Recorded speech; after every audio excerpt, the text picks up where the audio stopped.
Are you searching for a home and you're just not really finding what you're looking for? You may have started to question yourself and think, am I being too picky? But the truth is that you may just not have connected with the right realtor who's going to be able to help you find that house that you're looking for. If you are new to the channel, my name is Tiffany, your local realtor with homesofdaytonabeach.com, and in today's video, I'm going to be sharing with you some ways that you can turn your picky tendencies into buying power. So if you're ready, let's get started.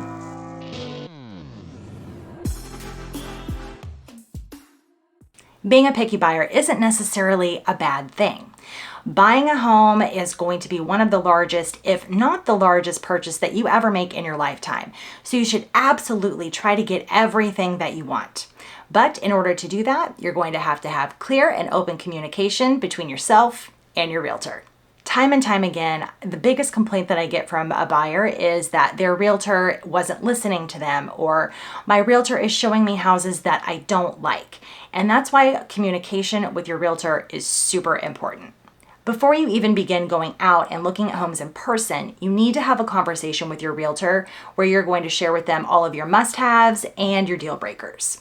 This information is going to help guide your realtor to find you your new home. And just remember, there is a difference between a need and a want. Maybe you really love cooking or baking, so you have to have a kitchen that's modern and can keep up with all of your amazing culinary skills. Or perhaps you have a lot of pets and you really need a home that's going to have an existing fence or have the capability to have a fence installed at a later date. Or maybe you are dead set against living in a home with an HOA. Whatever your deal breakers might be, this information is going to be really helpful to your realtor, and it's going to save you both a lot of time and energy and prevent you from going out and looking at houses that are not going to work for you, whatever that reason might be. And don't be afraid to tell your realtor what you don't like about a home that they may have suggested. I promise you're not going to hurt our feelings. The clearer you can be about what you want in a home, the better that realtor can search for those specific criteria and find you the home that you're looking for. And you won't have to worry about your realtor not hearing what you're saying. Now, once you have your list of must-haves or deal breakers, it's time to start thinking about where you want to live. Think about your lifestyle currently and what your plans are going to be for the future. You may want to consider things like the proximity to your work, to schools, or to area amenities. Let's say you live in Ormond Beach. You may not want to have to make that commute every single day, twice a day from Port Orange to Ormond to work. Or maybe you have, or you're planning on starting a family in the near future, so you want to make sure that you're buying a home that's in a good school zone. Or maybe you're the type of person who really likes to take their boat out on the water whenever they can, so you are going to want to know where the nearest boat launch is. You might also want to consider the type of neighborhood that you want to live in. Are you looking for something that's going to be really lively with a lot of activities going on, or would you prefer something that's a little bit more secluded and quiet? It may also be a good idea to research some of those neighborhoods that you're interested in living in to see if there are any developments scheduled for the future. There may be a new housing community coming in, an apartment complex being built next door, or some commercial properties going in down the street. All of these may affect your decision as to whether or not you want to live in that neighborhood, and an informed buyer makes informed decisions. Next, let's talk about the types of homes that you might want to consider. Would you like the privacy of a single family home, or are you open to the community feel that a condo or a townhome might provide? Single family homes may give you bigger yards, a little bit more privacy, and a little bit less noise depending on the neighborhood, while townhomes and condos may offer you a little bit more social interaction with your neighbors, and they may give you more options in ways of maintenance of the building or amenities. Next, figure out if you want to purchase a new construction home or if you want to stick with resale. There are tons and tons of pros and cons for each of these types of homes that I'm not going to get into in this video, but just a few things to consider is maybe you're looking for a home that has a lot of character and charm and doesn't look like all the other houses in a specific neighborhood. Or maybe you really want to be able to customize your home from the ground up.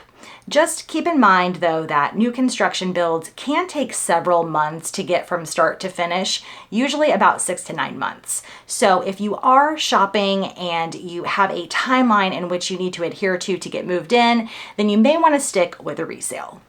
You should also consider whether or not you want to buy a fixer-upper or if you would prefer something that's a little bit more move-in ready. I know that we all watch HGTV and they always make these home renovation projects look so fun and super easy.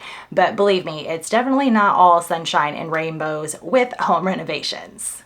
Consider if you have or are willing to invest the time and money into major renovations on your home, or if it makes more sense to buy something that's move-in ready or a home that has minor renovations that you can easily conquer on the weekends. Of course, in this digital age, being able to look at homes online makes things so much easier. Once you've gotten your pre-approval letter from your lender, or you know what your budget is going to be if you're a cash buyer, you can browse around online to find homes in your price range and in your preferred neighborhoods. You can also Google any address of a home that you're interested in to see what else pops up.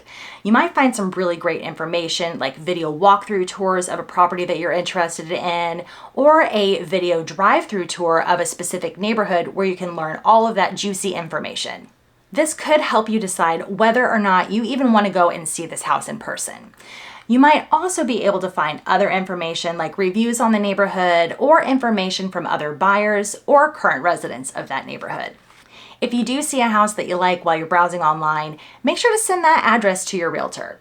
They may be able to find out even more information and figure out if this house has any of those deal breakers that you might not be able to see in the public remarks online. While it's really important to know what you want in your next home, it's also crucial to stay open-minded through the process. Being flexible is key because sometimes you may find a home that doesn't check every single box on your list, but it just feels right. You can 100% be open-minded without compromising your core needs. Maybe that home doesn't have the big kitchen that you wanted, but it does have that huge backyard that you do. Remember that the housing market can be really competitive sometimes, so if you are too rigid in your search parameters and your wants and your needs, you may be limiting yourself on your options. I hope that these tips and tricks make your home search a little bit easier. Just remember, open communication with your realtor is key. Let them know what your must-haves are and what you can't live without. Think about the type of home and neighborhood that suits you best, do some online digging, and remain open-minded. I do want to hear from you. So what do you absolutely have to have in your next home? Drop me a comment below and let me know. If you're ready to start looking for your next home, or you'd like to have some of those conversations with a realtor, head on over to our website, homesofdaytonabeach.com. We are here to listen and to guide you down the path of home ownership. Thank you so much for tuning in today, and as always, don't forget to like, subscribe, and we'll see you next time.